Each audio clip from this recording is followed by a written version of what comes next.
I can't believe we never thought of this in the pre-production. Who's the greatest black chef of all time? Oh shit, that's a great question. Well, you dropped his name earlier, so you have Patrick Clark, but you also have Edna Lewis. I got a book up on my shelf right here. I got Dookie Chase's books yeah. here. So there's legends, of course. There's the chef that was a chef for what? Thomas Jefferson is that guy, right? Yep. But then you have like who's that? That we would. So his I believe his name is Carver, but he's the chef that invented macaroni and cheese. Yeah, shut the fuck up. Yeah. That's crazy, actually. Okay. Yeah, straight up. Who's the first guy that you guys said, like, if you want to educate people real quick on that? Patrick Clark is larger than life chef he used to be the chef of Tavern on the Green, as well as a couple of other restaurants in New York City. And his son actually wound up going to CI too, and following in his dad's footsteps. He was the guy. Like, he was way ahead of his time, and specifically in New York City. And then my mentor, he's not an American black chef, but he's still black, Marcus Samuelson. So I was with Marcus when we was at Aquavit. So sure. completely different. So I was with. How old was he then? Would you say? I was 17. He was 25. Wow. Holy shit. He was 25. So he's still one of the youngest chefs to ever win the Rising Star Chef Award period. Y'all know it takes a special track to do this. I'm on my P's and Q's, dripping sauce. It's just the fluid, it's the chef. I'm here to remind y'all I'm sick with it. My name is stuff that's hot. It's ubiquitous. Meaning it's one and the same, simple and plain. I'm all about my paper, the bacon, cheddar, and pain. I got these lanes running for the border. The talented Mr. Porter, keep it flowing like it's water. But here we go, there we go, creeping to a low speed. Is it him and his friend sitting in the nosebleeds? Play it cool, he ain't special just cause he's on TV. Everybody's hands up, acting like they know we.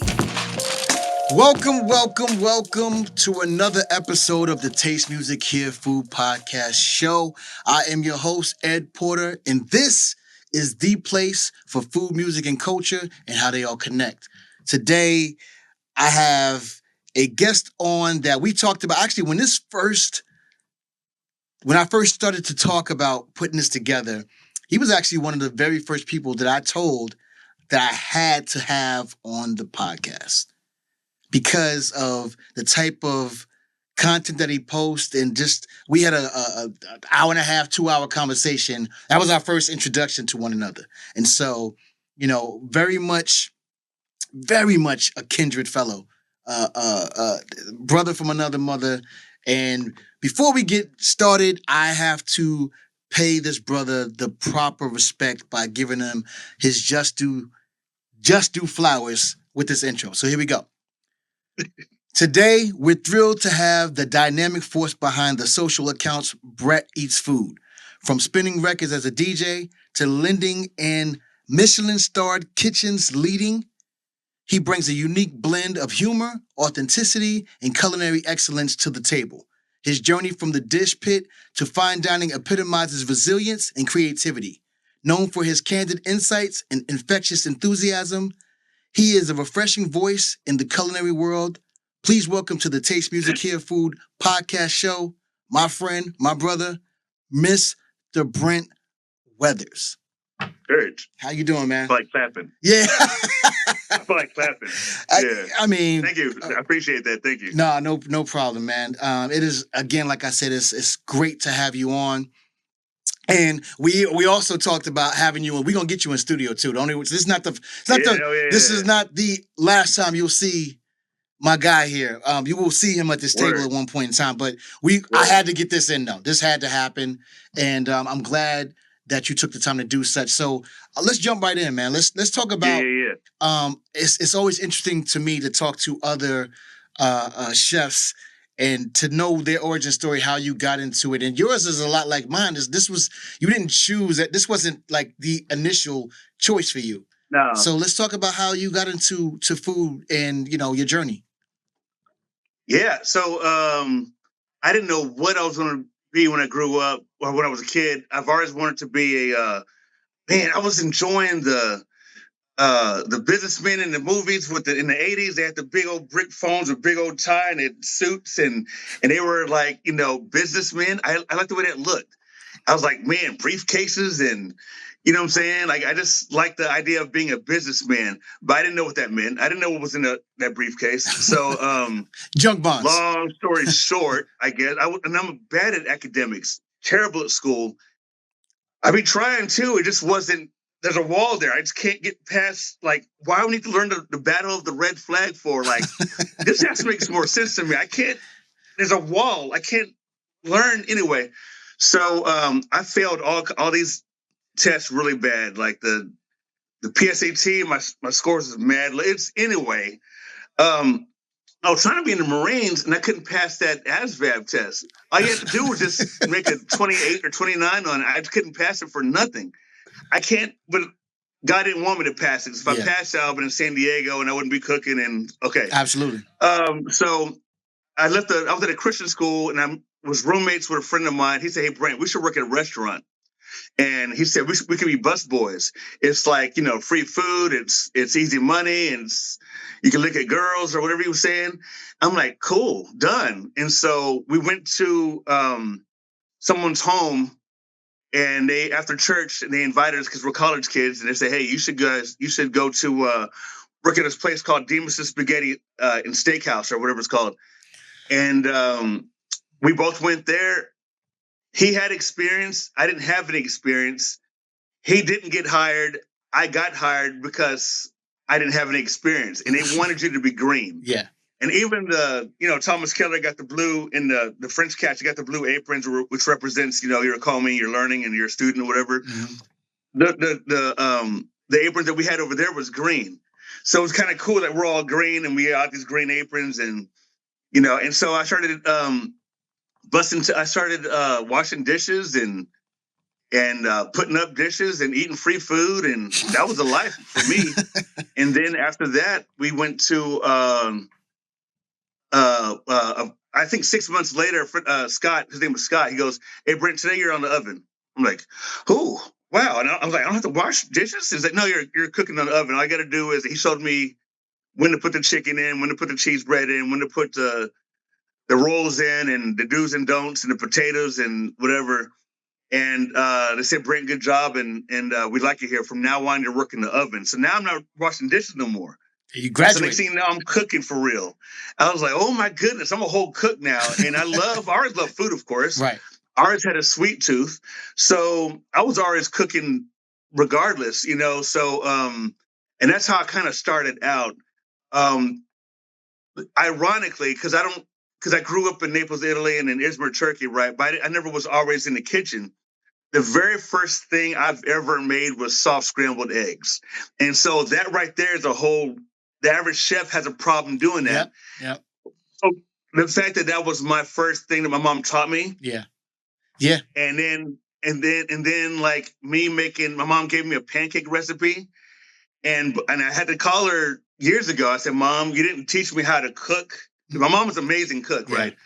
I said, Mom, you didn't teach me how to cook, but she gave me the 2 jewels I kept with my whole life. Right. Soft scrambled eggs, the art of heat, the art of whatever, and pancakes. And I learned how to not be afraid of flour and eggs and baking soda and I started like learning. I tried to figure out like, okay, when you put baking soda in, what's the difference between baking soda and baking powder? Yeah. Why is the clarified butter in there? And then it got to the point where I was following a guideline. Mm-hmm. And then I was like, I don't feel like looking for the recipe. Let me just put it together. Right. And then when I was like, I forgot the clarified butter. I was like, man, why does this pancake look this way? Oh, that's what the clarified butter does. I was like, why is this so weird tasting? Why is it so baking soda-y? Yeah. And I was like, I tasted the batter. I was like, oh, okay, because I eyeballed it, but I realized that a little goes a long way. Mm-hmm. So I started understanding all the basics of like what makes a pancake. Yeah. And those 2 things held me down. That's why I did that souffle the other day. Yeah. No recipe whatsoever. I was just like, I knew what it needed, and the foundational building blocks. There was yes, sir. So your mother she taught you how to fish. You know what I'm saying? That's those 2 things. That's it. Those 2 things. Yeah, that's all I need. From the pancakes to that same thing applies to other cakes. It applies to like knowing the difference between like what is the cookie, what makes a cookie, what makes a brownie, what makes cornbread. And I think my cornbread's phenomenal, all because of I understand it's okay to taste the batter. It's okay to know what does what. Yeah, and, you know what I'm saying. So yeah, my mom held me down with those two things, the best and book, here I am still cooking. The best part of for me my culinary school days, the intro to gastronomy. So the book, that to me was my red pill blue pill moment, because that was the this and this makes that. So it's the difference between that's the difference between being able to follow a recipe or to create one.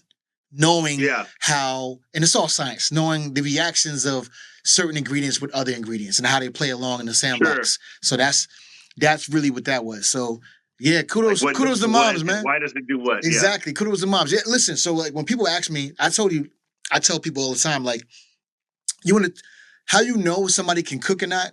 Like if you ask them to make something simple, like make me some cookies.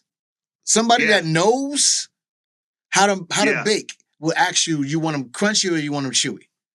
So I know how much brown sugar I need. The molasses does something to so knowing that is the difference between being able to just follow. Anybody should be able to read and follow a recipe. Now, and anybody that knows something knows that you just can't be grabbing on any old recipe off the line and thinking it's going to pan out. It just doesn't work that. It just doesn't work that way. No. Forget about it. Exactly. No. So, you know what? Right about now, I like to play a little game that I call This or That. So we're going to get into this or that right about now. Okay. All right. There is a slew. I'm going to ask you a question and or a phrase, and then you're going to pick one or the other. All right? Okay. Straightforward. Okay. All right, so first one. Yeah. Which anthem better captures the hustle and the vibe of the 90s? Would that be Would that be Cash Rules Everything Around Me by Wu-Tang or OPP by Naughty by Nature? Let's go with Wu-Tang, Cash Rules. Yeah. Let's go with Cream. Cream.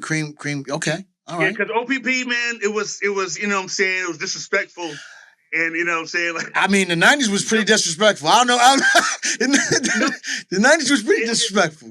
No, you're correct. No, first of all, music in the 20s is disrespectful. All that, what Marilyn Monroe was doing? Yeah, and that's in the 50s and 60s. But like, there's some old, even Mozart in them, there's some lyrics and like, man, how does this song come about? Like, that stuff down.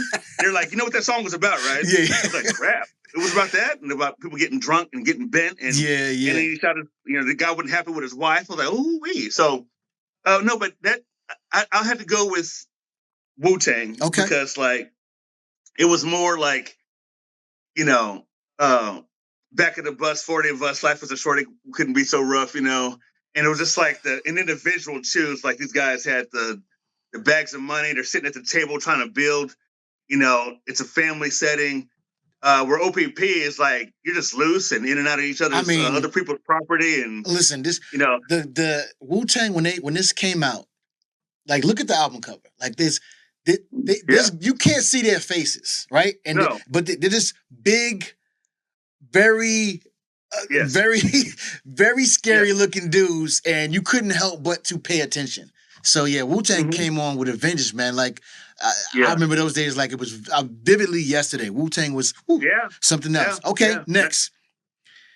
Which film more accurately portrays the passion and challenges of the culinary world? Would that be Chef with Jon Favreau, which is an excellent movie, or Ratatouille with my guy Ratatouille? Man, that's crazy because they both had that food critic scene. Yeah. Good heavens, man, because one's real, one's animated, but at the same time, I felt like, I don't know what to say. I think Chef was a little bit extra on some levels, but I like the way that Ratatouille held me down because Thomas Keller holds me down. I watched it the main reason I watched it because Thomas Keller's French Laundry cats oversaw that movie. Yep. And the idea that anybody can cook. Yeah. And then that scene at the end, like, hey man, I guess the older I get, I cry quickly. And that last scene where homeboy went back to his childhood. Mm-hmm. I mean, it wasn't my fault, man. Yeah, I cried, but it wasn't my fault. It was the music they played.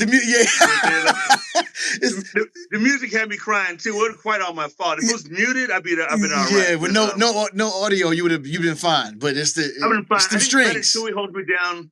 Yeah, Chef was.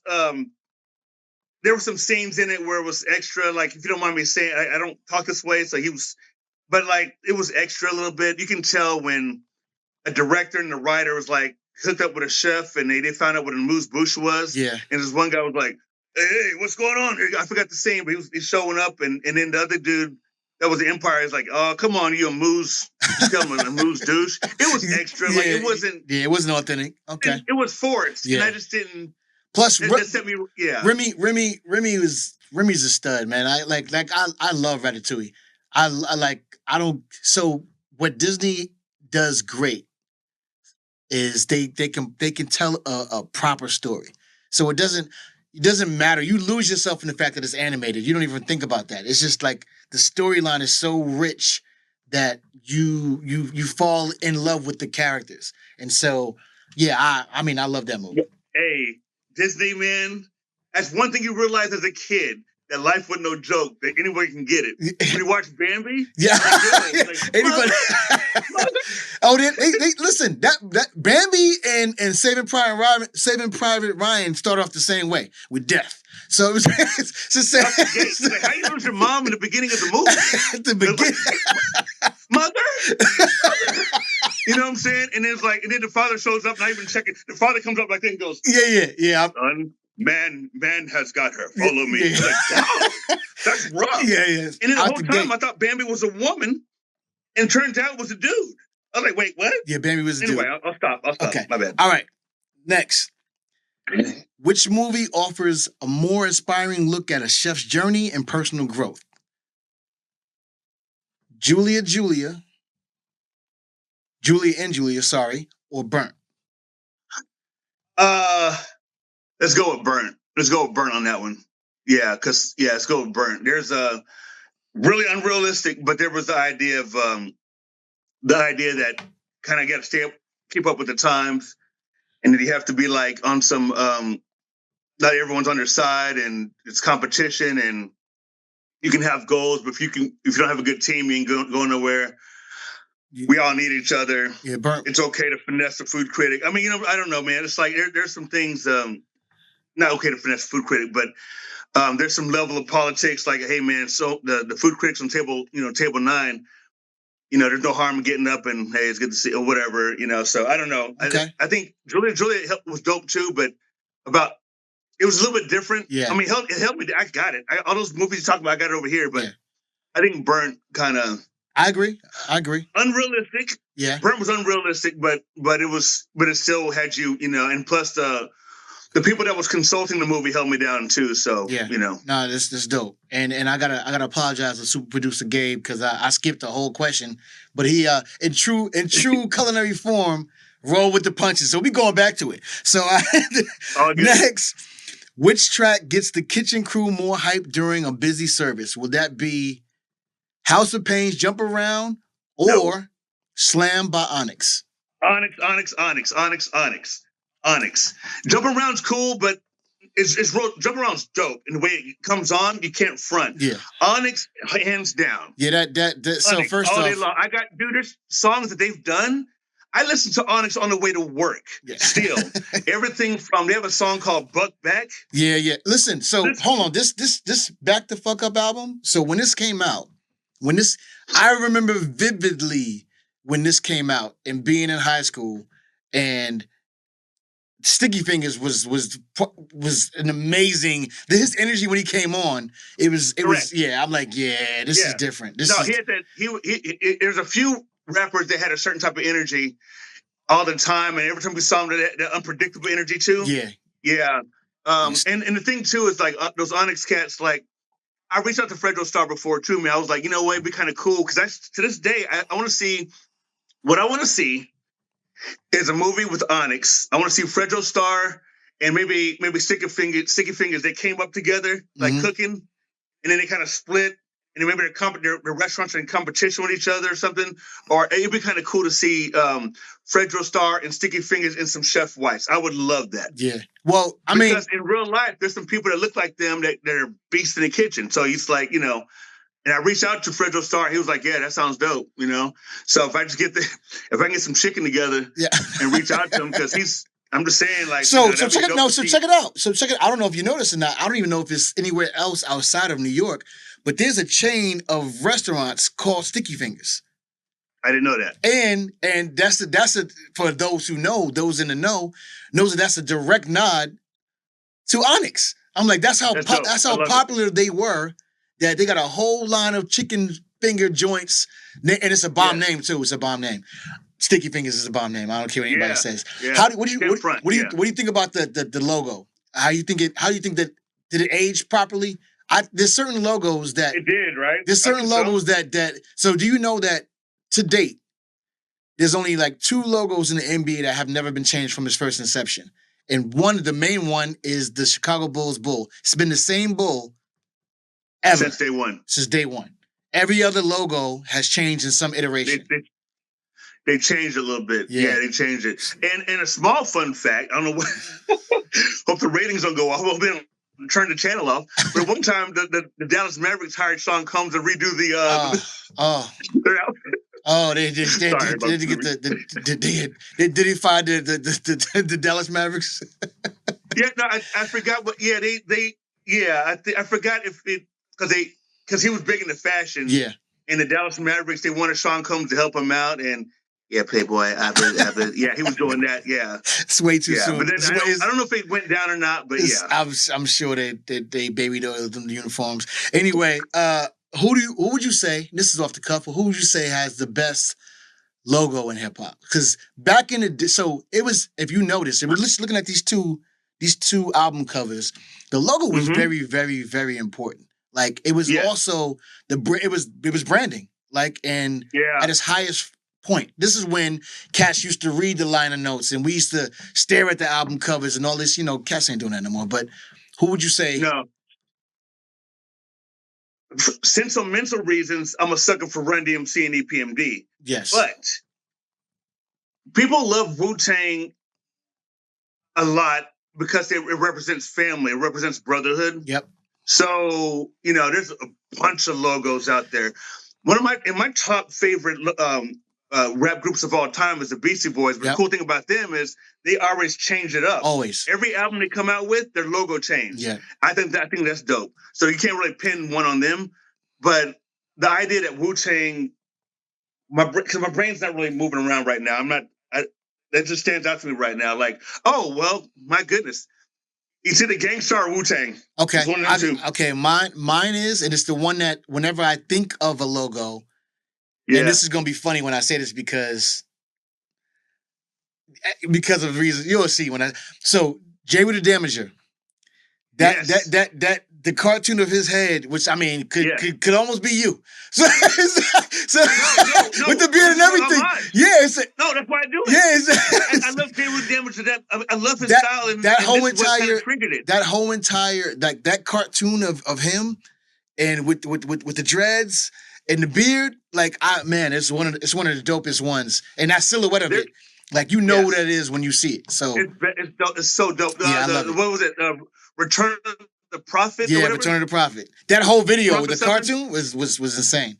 Yes. And there was one where when I lived in Tampa, Florida, one of those hip hop shops, they had it was like him with the afro. It had him with a fro and a small little beard with a side shot. I was like, I gotta get that, but that was mad years ago, and they don't discontinued. And okay, Jay with the Damager. Jay with the Damager. That was I love that logo. That was that was. Whew. Okay. Yeah, you can't front. Next, which song is your go-to for setting the mood in the kitchen? This Is How We Do It by Montel Jordan, or You Can't Touch This by MC Hammer. You got to be one of these two, though. No. Can't touch this. I'm not Michael Jordan. That song annoys me. I'm happy for him and his success and all that kind of stuff.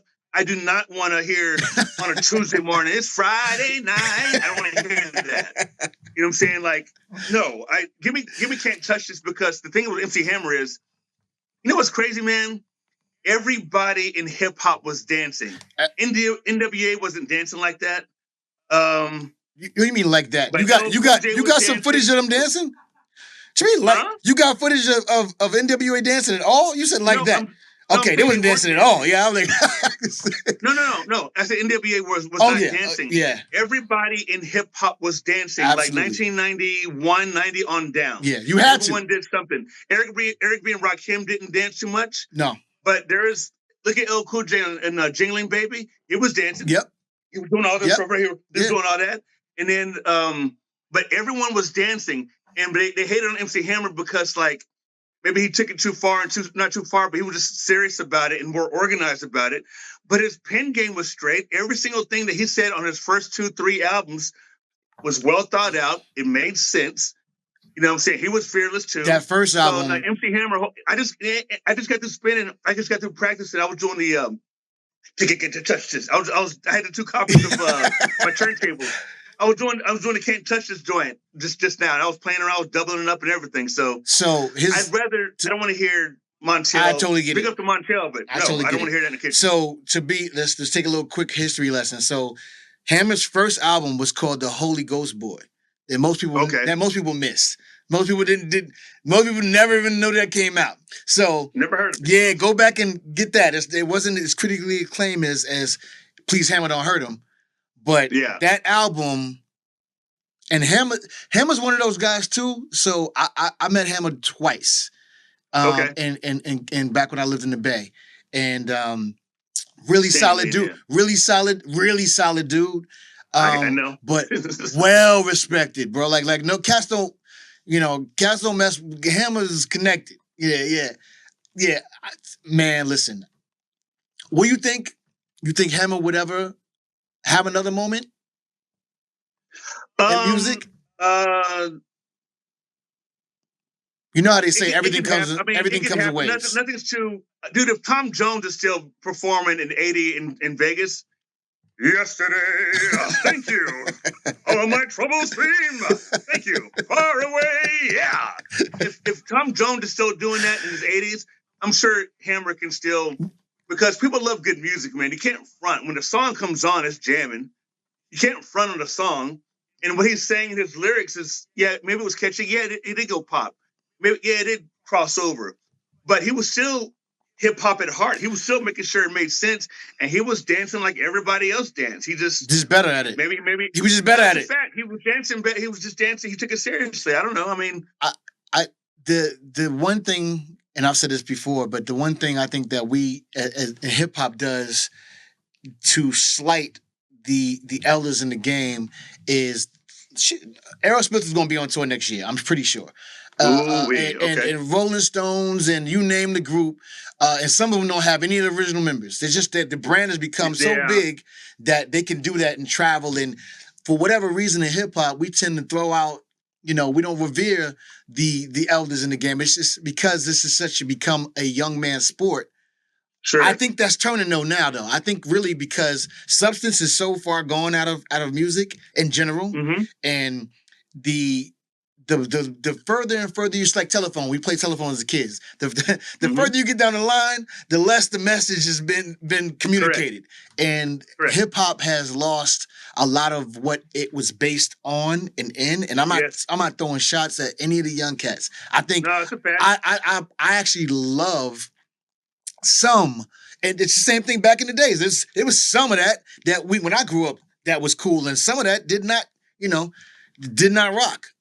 So it's not that it's not any shots on any of the young cats, but what I will say for this generation of hip hop cats is that as far as the independence and the business side of it, they got that in spades. They figured the game out and they're running with it. But because of that, there's no gatekeepers in hip hop right now. The barrier to entry is if you can afford a laptop and some plugins, then you too can be in the music business, and that. So, yes, that is the crazy thing about it.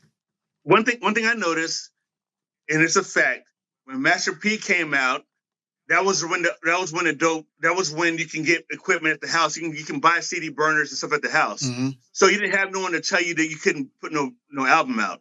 Long time ago, you had to make sure, because like El Cool J tells a story about he had like mad demo tapes. He had to go to everybody and just hope that someone heard it, Mm-hmm. And then someone that ran the company was like, "No, that's not good. He sounds like Cool J rap. No, or that's not fine. He's too whatever. We don't like it." You had someone hold you accountable. Nowadays, ain't nobody holding nobody accountable. You know what I'm saying? You can, because what Master P did was he let people know, like, hey, look, take matters in your own hands. And the reason why he was decent, because the people he came up under, he did listen to Curtis Blow. He did listen to like Run DMC, Fat Boys. Mm-hmm. Like Master P came from that Public Enemy cloth. Yep. You know what I'm saying? Scarface and all them. Mm-hmm. So it's like he had a good upbringing. And then when Cash Money, there was no limit in Cash Money, and they had a good upbringing. And then when people just found out they can just do whatever, you had more one-hit wonders. You had more people copying each other. Yeah. Every single song, they have the whole, hey, whatever. Yeah. Everyone's copying that same format. Yeah. Because so it's guaranteed money. Yep. Let me come out with a dance. Yep. Don't get me wrong. Hip hop, EPMD did Steve Martin. Yeah. Everyone did, the Pee Wee Herman. Everyone had dances. Right. The Smurf, the Popeye, the Jerry Lewis. Everyone was doing that. Right. But there was something magic. There was people depended on nowadays they was coming up with dances because it's automatic sales. Yeah. Automatic million something on YouTube. YouTube was paying. Your CDs was paying. Your merchandise. You know what I'm saying? So yeah, that's just where we're at now. It's so easy to get on, and no one's gonna hold you accountable. That's why all these people was mumbling. Right. And no one pulled them aside because I knew it was they were their own. Yeah. I knew we were in for a hell of a ride when I came across the deaf mute rapper. Have you seen this? Yeah. Oh no. The guy that's in the wheelchair. No, not that guy. Okay, there's a deaf mute that is just making noise to beats. I've seen a few of them. Have you seen it? Oh, there's one guy in Africa, and there's a guy. That's the guy, the African guy.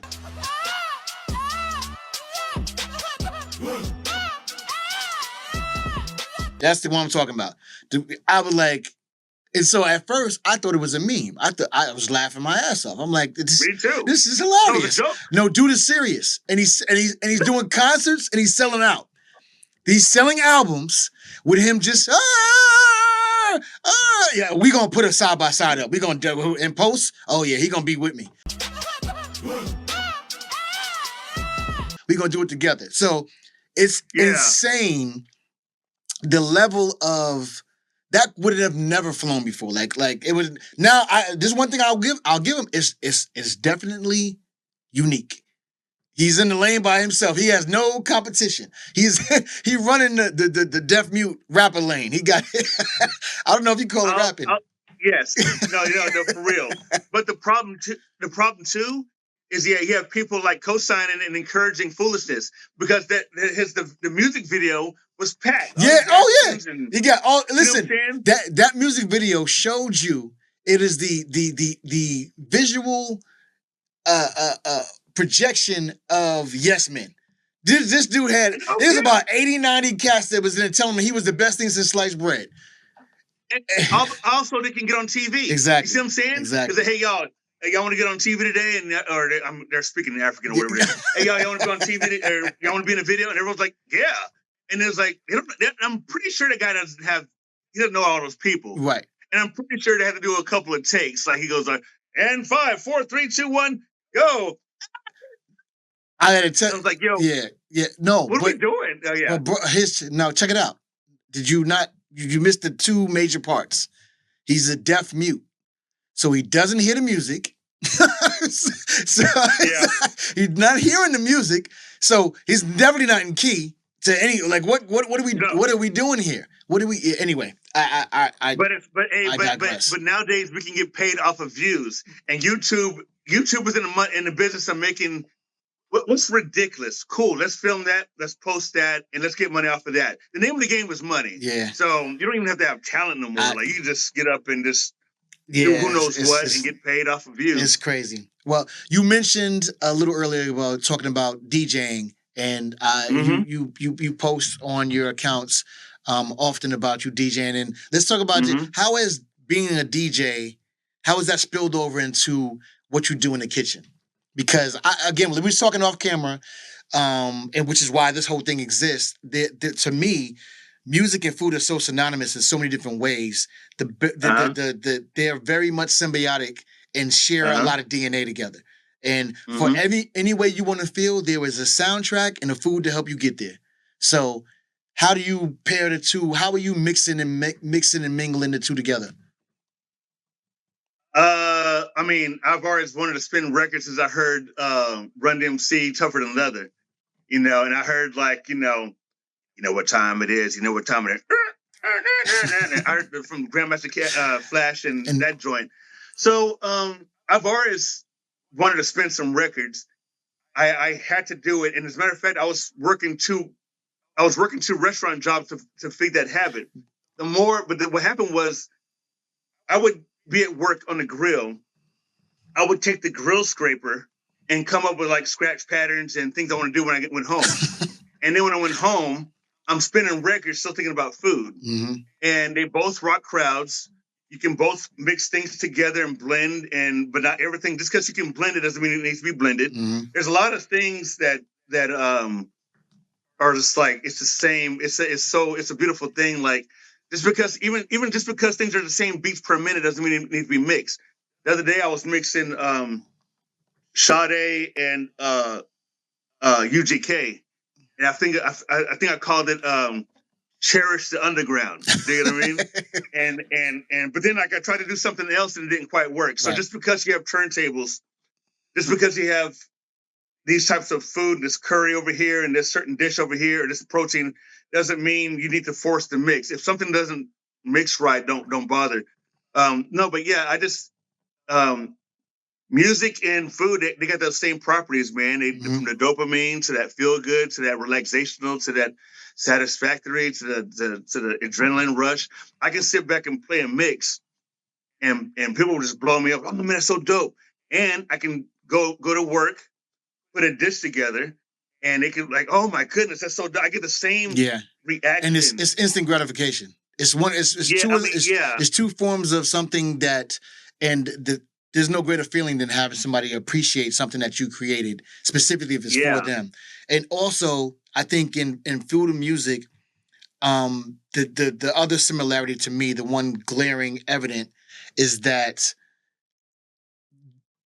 you can go to school or learn all you want about music and music theory, and even about all the gastronomy and your knife cuts and the parts of how to break down a pig or a cow and all your 5 mother sauces. But from here to here, either you can do it or you can't. And so it ain't for everybody. It ain't for everybody. It's not for everybody. Membership has its privileges and its drawbacks, and the fact of the matter is that just because you know you have a certain skill set as far as knowledge goes, doesn't mean you can physically do it. And so, I you look at DJing as one of those mysteries of, like they say, anything you do in repetition, you can get decent at it. But you can spend $10,000 DJing and never get it. It's just no, it's a fact. Yeah, it's a fact. Yeah, you can pick up a guitar. Yep. You can pick up a guitar, and you might have looked at some guy do some classical guitar, and he's doing all this extra stuff, and he's very and he or she's just like really killing it. And he's like, you know what, I want to buy a guitar and do the same thing. You'll get a guitar, you'll learn chords and notes and stuff, and you'll realize like that's not not here. So you're probably gonna be stuck with doing a few chords, and that's probably it at best. You know what I'm saying? And there's no harm there because he's country artists and a few other artists. Yep. Like Beastie Boys, Sabotage. It's one chord the whole time. He's playing the same chord the whole time. And it kills. And look at that song, it just took off. And some of these country dudes, it's like this. It's just C, D, and G or whatever. And then you have people like Slash. It's not good enough. Yeah. Jimmy Page. It's not good enough. Yeah. They want to do extra stuff because that's how their brain works. Right. Just because you see somebody else do it doesn't mean you can do it. And that goes for all kinds of stuff. Like, hey man, this guy has a whole empire of restaurants. And he's like, I want to be like that guy. And you get your first taco stand. He's like, you know what? This is all I can do. Let me just do taco stands. Let me do some catering. let me do some drop offs, and that's where I can. Yeah. So you have to, be honest with yourself, and just because you see somebody do it or you love it doesn't mean it's for you. Absolutely. Absolutely. Speaking of that, let's talk about how the service industry in general and this club that we have called called the service industry. How has it helped to shape the Brent that we see? I mean, I know that this is first off, this, and we just said it, it's not for everybody, right? This is you have to be a sort of masochist to take the abuse, and sometimes the abuse is not, it's self-inflicted, but take this and then get up every day and continuously show up to do it, and it takes a special breed of individual to suffer through some of the, and it has its benefits as well, but there's a lot of downs to it, and there's not a lot of now because of the internet and social media. There's a lot, people are getting to see a lot of things. Before that, we had Kitchen Confidentials who put the industry on blast, and it was people were like, wait a minute, you can't tell everybody about what we do back here. So indeed, So how do you how has the kitchen life spilled off into life and DNA that is you today, and will never leave? Oh, we never leave. I didn't know I was not hot-headed. I didn't know I got annoyed easily quick. There's a lot of things that about the kitchen I didn't know I had. I didn't know it was. I remember I was ticket. Lady rung up a ticket. I'm reading it. I see it. I hang it up. I prepare it. Here she goes. Right. Hi, Brent. Did you see my order? I ordered a. Stop. I read it. I'm reading it. It's cooking. I'm just communicating. I didn't know I was a jerk. I didn't know I was quick to be sarcastic until that happened. That was you understand. It's kind of like I didn't know I was a jealous person. I had my first girlfriend. She's like, we're watching Scarface, and there's a scene where Scarface's playing partner was walking away, and he had these tight leather pants on, which I didn't know he had on. So she pointed out, like, "Ooh, I like his butt." I was like, I know I was jealous until I had my first girlfriend, and so she started pointing out dudes with tight pants on. So I didn't know I was sarcastic this much. I didn't know. I learned a lot about me, and I learned what I don't like and what I do like, and I learned that I have a short. I learned a lot about me as far as who I really am. Like when people show up and they're like, this one dude, hey Brent, tonight we're gonna be busy. We have 45 on. I was like, hey man, I said, look, work over there, I work here, don't bother me with that. I said, and I started doing my little rants. I was like, dude, these 16-year-olds at McDonald's ain't worried about no 5 top and 10 top, and they ain't worried about no, these 16-year-old kids at Baskin Robbins, they ain't worried about no, it's going to be busy today. We in Texas and it's hot in the summer. Yes, it's going to be busy. So I didn't know I was quick with responses. I didn't know I was sarcastic, but it helped me get to God more. So the more I was finding myself being annoyed, I was forced to read more Bible before I clocked in. And to prevent being like, sometimes bosses are not fair. Yeah. Sometimes things are really cruel. And so it forced me to go to the Bible to read about turn another cheek. If somebody wants to take your shirt, give them the coat too.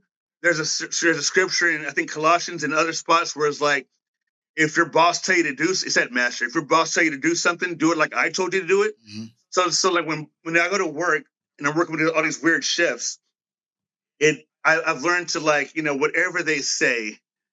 I mean, you can disagree, and if they ask you a question, feel free to whatever. But like, if they say, "Hey, Brent, sometime today we need to pull that such and such behind, and we need to clean up behind there," and I'm like, I'm not even the one. He knows I'm not the one that's even working over there in dirt. Why can't he just tell Jerome and Cynthia to clean it, because that's their mess? I've learned to yes, chef, and then just but I would be a mess if I didn't. I mean, just working in the kitchens with impossible people.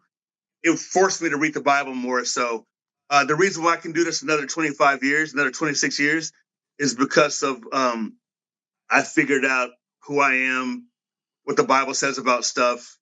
So many people are crying for help. They need us to like hold them down on some like if they're stressing out about their hours getting cut, it opens the door for me to be like, hey man, did you pray about it? Why don't you pray about it? You know? Yeah. People coming to work talking about like, did you see that interview with Donald Trump? Did you see what he just said? Did you see whatever? And you're like, hey, is there something you can do about it? All right, just pray about it and move forward. Anyway, so Yeah. I don't know. With working in the kitchen, that's kind of it helped me realize exactly what my core was, and now I can work with more impossible people. And I know how to deal with people, and I don't know. Yeah, I mean, let's speak about, and you just talked about it a little bit about your faith and how impactful and how much you lean on that in order to get through some of the some of the minutia.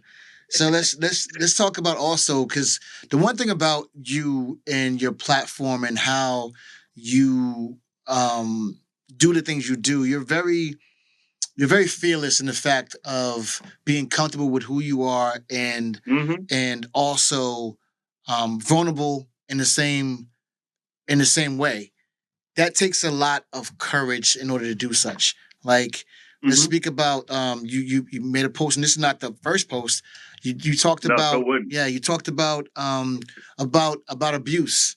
And you had a personal experience about that, and you quickly segued into talking about friends of yours and how they have the stories that you've heard. And so you use your pain to highlight others and to show them that one, they're not alone, and two, none of that's cool.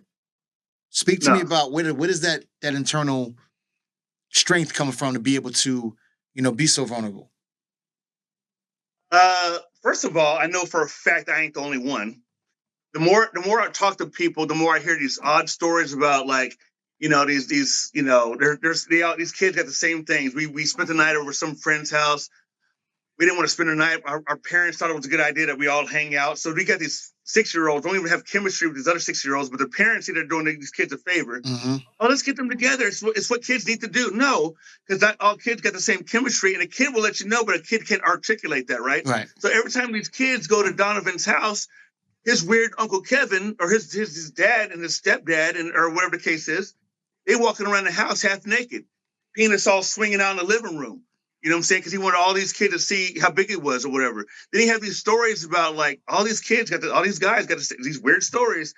Hey man, the first time I got my sucked was when I was at Miss Geneva's house. Say what? So yeah, man, it was her and her. And these guys are like kids are like mad young, making out with these 20-year-olds because these 20-year-old women are desperate. So I knew that like the numbers were just getting too high. And then with physical abuse, every other woman I've ever talked to, not even every other woman, it's like 90%, and I just found out recently that my aunt, she used to get beat up. I had zero idea. They kept it from us. Anyway, so it's nothing for me to say things because I know I'm not the only one. And for the record, the gentleman just grabbed my butt a couple of times. Like I was walking through his heel and he pinched it and then he did it again, right? I don't want people thinking like I gave him head or something. You know what I'm saying? Like he didn't blow me or nothing. He ain't like I jerked him off. I didn't do none of that. It wasn't that crazy, but like it was just like hey, he made a move. It didn't make man look. My mom like dressed us in these tight. What was that? It was these Bugle Boy joints. It was these tight Bugle Boy joints. It was like these sweatpants, shorts, and it was form fitting. So I was like, the guy had good taste, I guess. I gave him a flashback to his childhood, I guess. I don't know. Oh my God. But he just saw what he saw and reached out and grabbed. And then my thing is like, hold on. Because what happened is it stuck out to me when it happened. I blew it off, pause, a little bit. Like I kind of brushed it off. And then like years later, I was like, wait a second. And hold on. I had to think about it because I kind of brushed it off. I was like, because what happened was every time I go to church, not every time I go to church, when I get in front of a crowd, they had Wednesday night invitations. I get up and I preach and whatever for like 5-6 minutes. And he would call, I think he saw how ruthless I was because I was calling people out in church. he'd call the house. And he's like, "Hey Brent, good job on that invitation. That was good work, and that's cool, man." He was saying all that because I knew he knew that I had a mouth on me. Mm-hmm. All again, but like he knew that I had like I was ruthless at a young age. I'm 15 years old in front of a crowd, Mm-hmm. and I started talking about things that was heavy, and I think he wanted to make sure he cleared his name. Yeah. And so he would call. My mom was like, "Hey Brent, so and so's on the phone." I'm like, and the thing is, I love my mom. I don't think she's gonna look at this because she can't. It's a long story, but like, Mom, I told you this nigga done grabbed me a few times. You know what I'm saying? Mm-hmm. And she told a few other people, and no one did nothing about it. Y'all gonna let this nigga call the house? So I still have a fury because of that. I'm 46 years old. I think I forgave him when I was 43, like on my own accord. Yeah. Even like I heard he was in a hospital or nothing. I just stopped, and I want to make sure that I'm good with God, and I want God's forgiveness, right? Because I need to be forgiven. So I prayed. I had to think about all the people I've done wrong, people that done me wrong, including bullies and stuff like that, and impossible chefs. Right. And here I am. I'm praying for everybody, you know. And he came up. I had to forgive him and forgive me for not forgiving him, you know. So that's kind of recent, but yeah, I'm not the only one. So that's why I'm not just fearless for the sake of being fearless. And I definitely, people know me, like I don't use trending sounds. I don't use hashtags. I'm not dropping names. If people like me, they hit that follow button, they did it on their own accord. I've never told no one to follow me. You know what I'm saying? If they do, that's awesome. And I hope we get to know each other. But yeah. Speaking of that, I'm going to touch on one of your hot buttons. As a matter of fact, to show you, there was a point. So you remember this? You texted me one day, like, "Hey, I just want to hit you up before I hit this button. 'Cause I'm about to make this post. This post is not about you, but."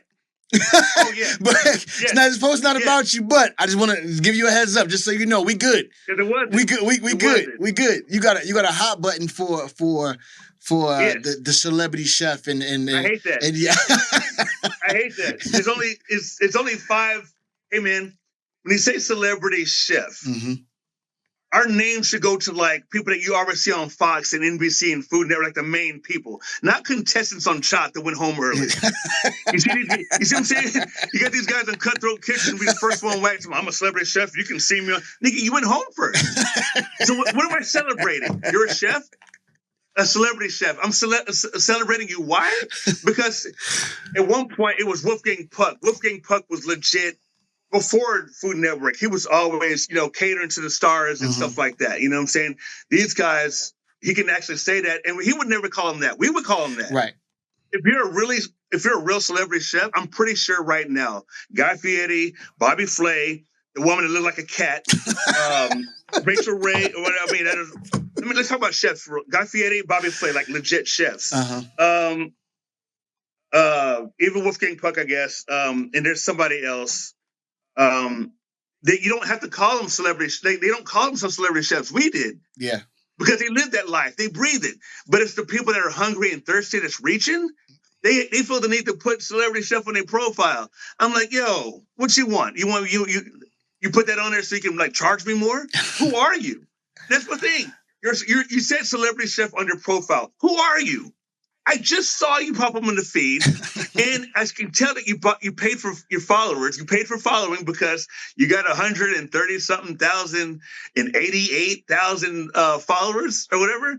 Unfortunately, when you post your reels, those numbers ain't lining up. You posted a food video, chicken and dumplings, the whole world like chicken and dumplings, 288 views 6 days ago.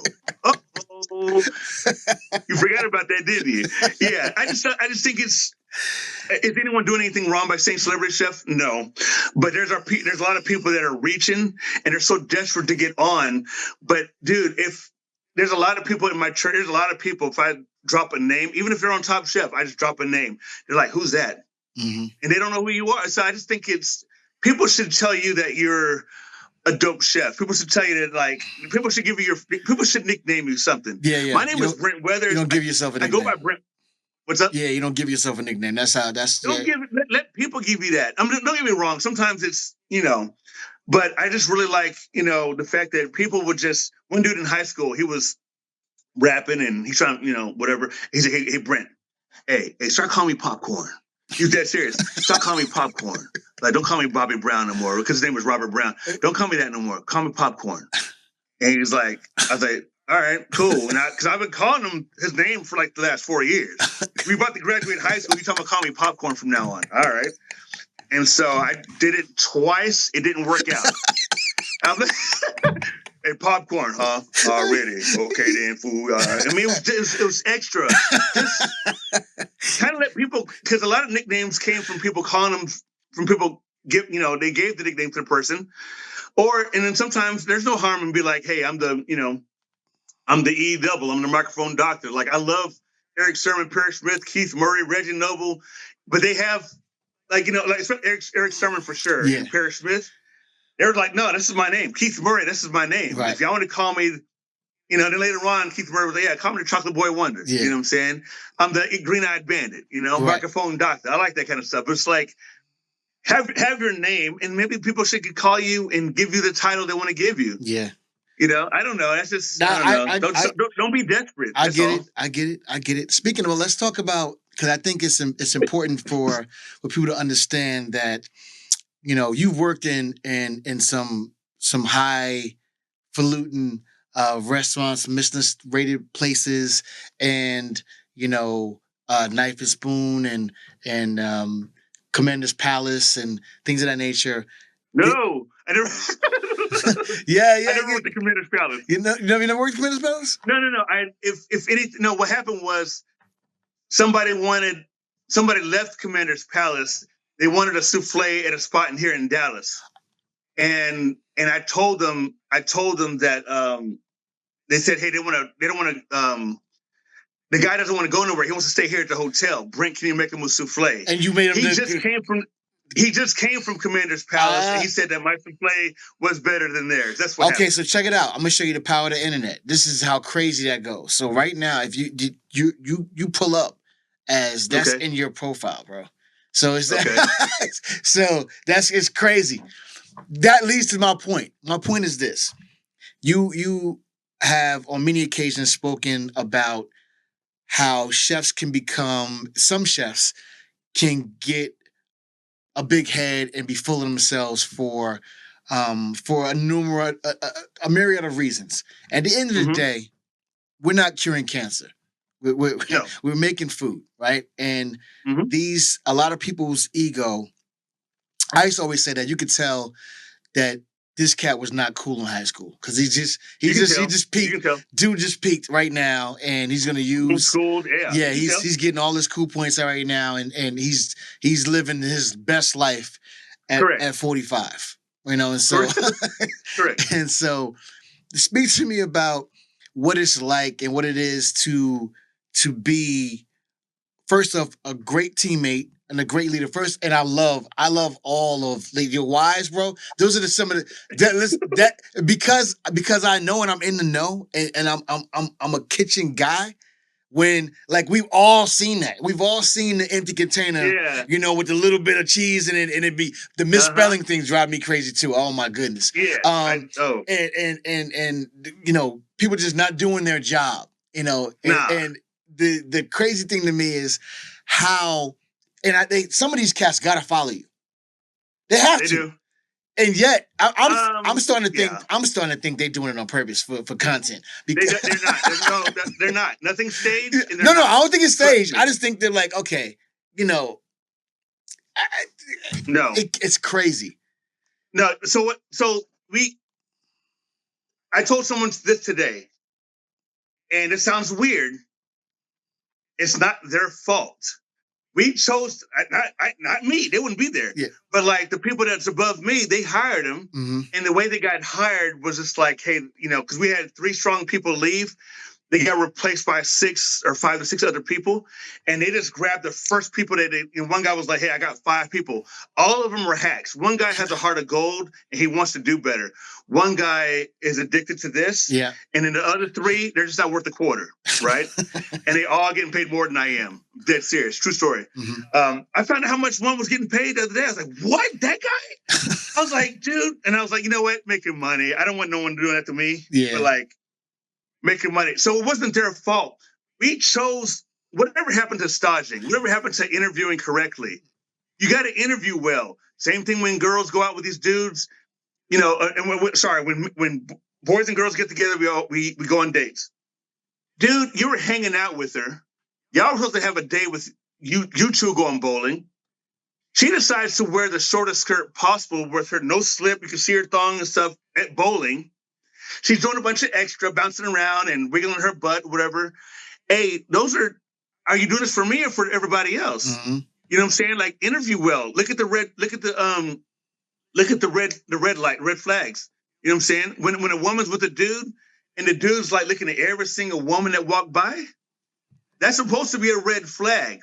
Well, that's what guys do, and I just want to give him a chance, and I love his eyes. He has great dimples.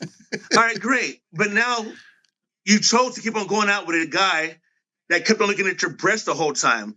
Well, they are lovely, aren't they? Look at my girls. Woo! Okay. You chose to date that guy. You chose to date that kind of a person. And now you're going to get those,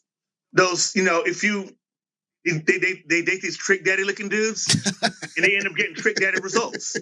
I should have said trick daddy. Because anyway, but no, you know what I'm saying? Like interview well. Like, ask proper questions. You know what I'm saying? Like, and then we didn't do that with these five dudes that showed up. No one asked nobody's question. Every now and then we get lucky that there's that one guy that says, OCD, and he still loves to cook because his mom, makes the best empanadas, and that's what he's known for. But he wants to learn more stuff. And hey, Brent, if you have something to teach me, please, I want to learn. And every time he messes up something, I can say, hey, man, you got to do this, don't do that. Reason why your meringue didn't meringue, because there's a little bit of egg yolk in there. You see that a little bit right there? Mm-hmm. Oh, man, you know what? Yes, chef, I'll start over. Thank you. And that's what I'm looking for. Someone to say thank you, and I want to learn. Right. These other five? Oh. Yeah. Staging, the whole entire thing. Like, I'm pretty sure you're the same way. When I came up under the ranks, man, it was Beirut. Like, the chefs could do. Wasn't no HR. I've never seen the inside of an HR office, and chef could say anything and everything, and he would throw anything around him at you because it was his name on the marquee and not yours. And so, at the end of the day, you're gonna do anything he wants you to do, or you're gonna pay the consequences. And you couldn't do any of that. And staging is quote unquote illegal because working for free is not that's called slavery. But and so and so things have changed. But here's the thing.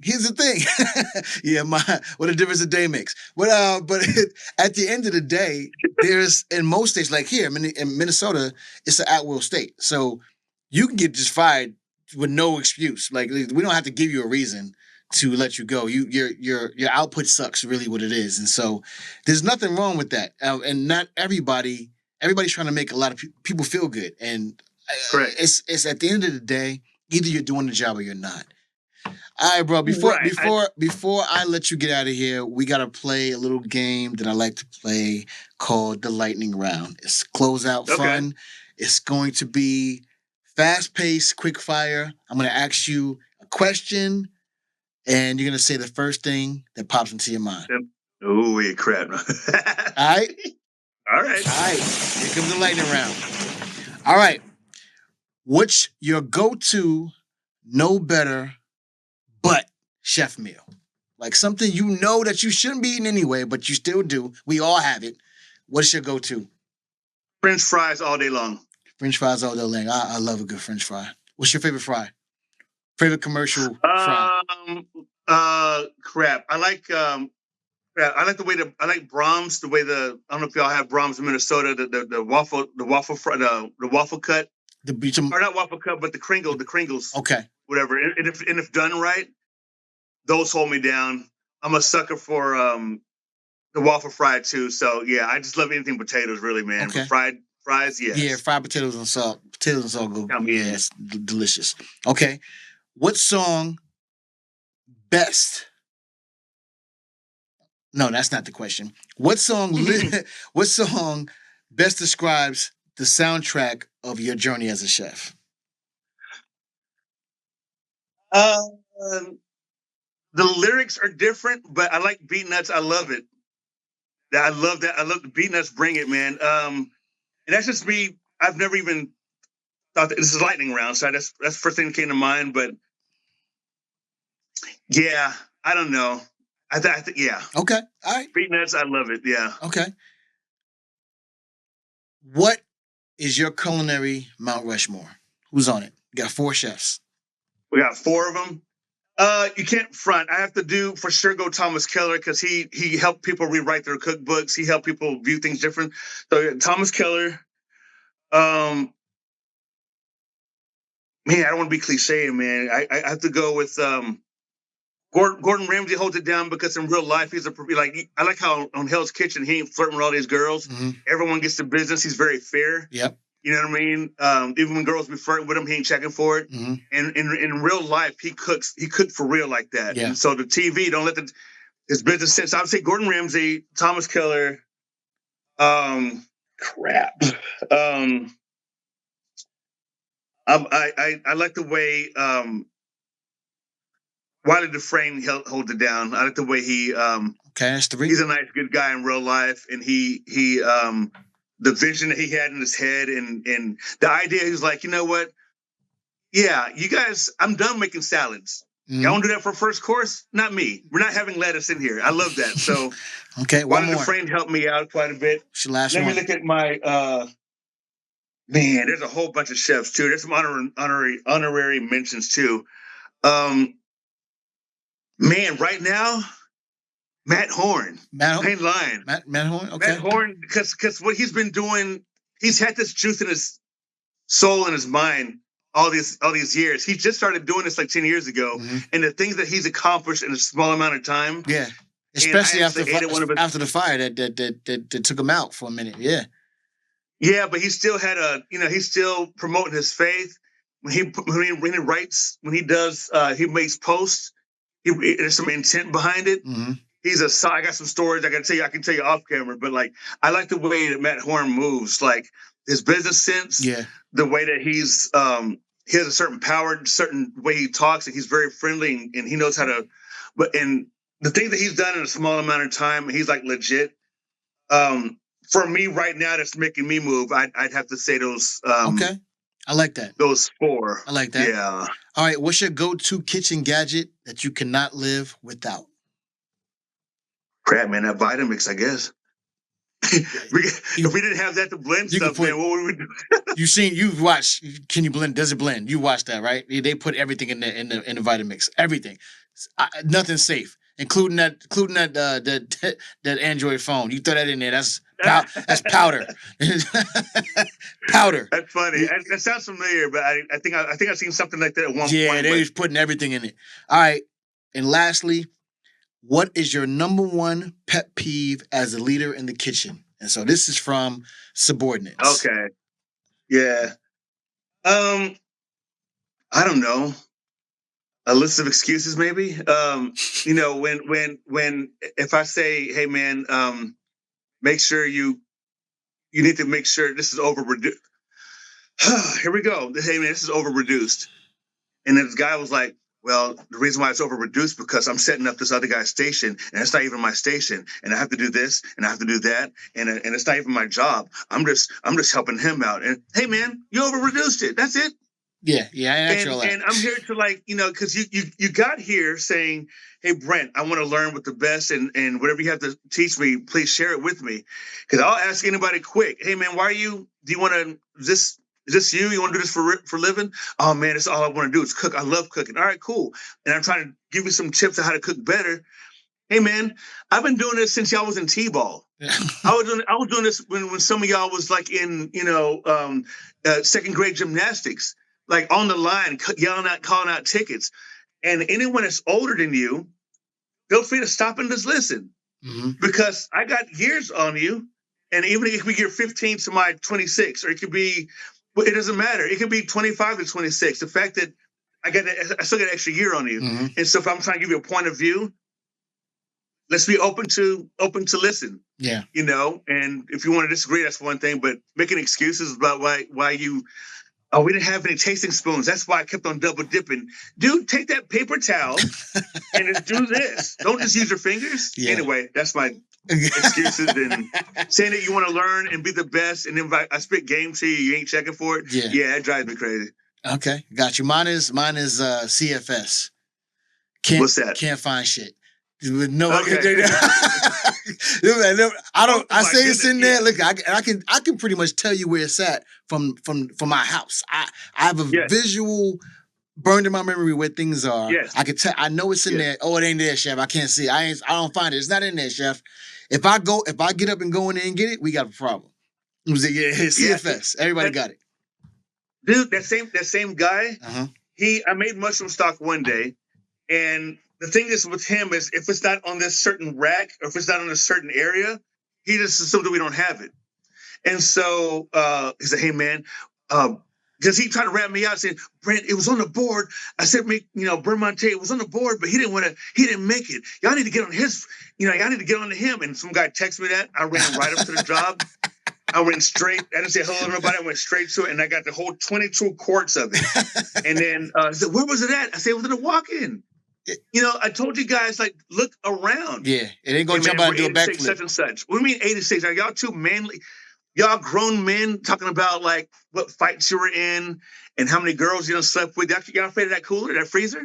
Yeah, man, my neighbor, I almost had to knock him out because he was making so much. Okay, cool, but you can't knock out the freezer? The freezer's right here.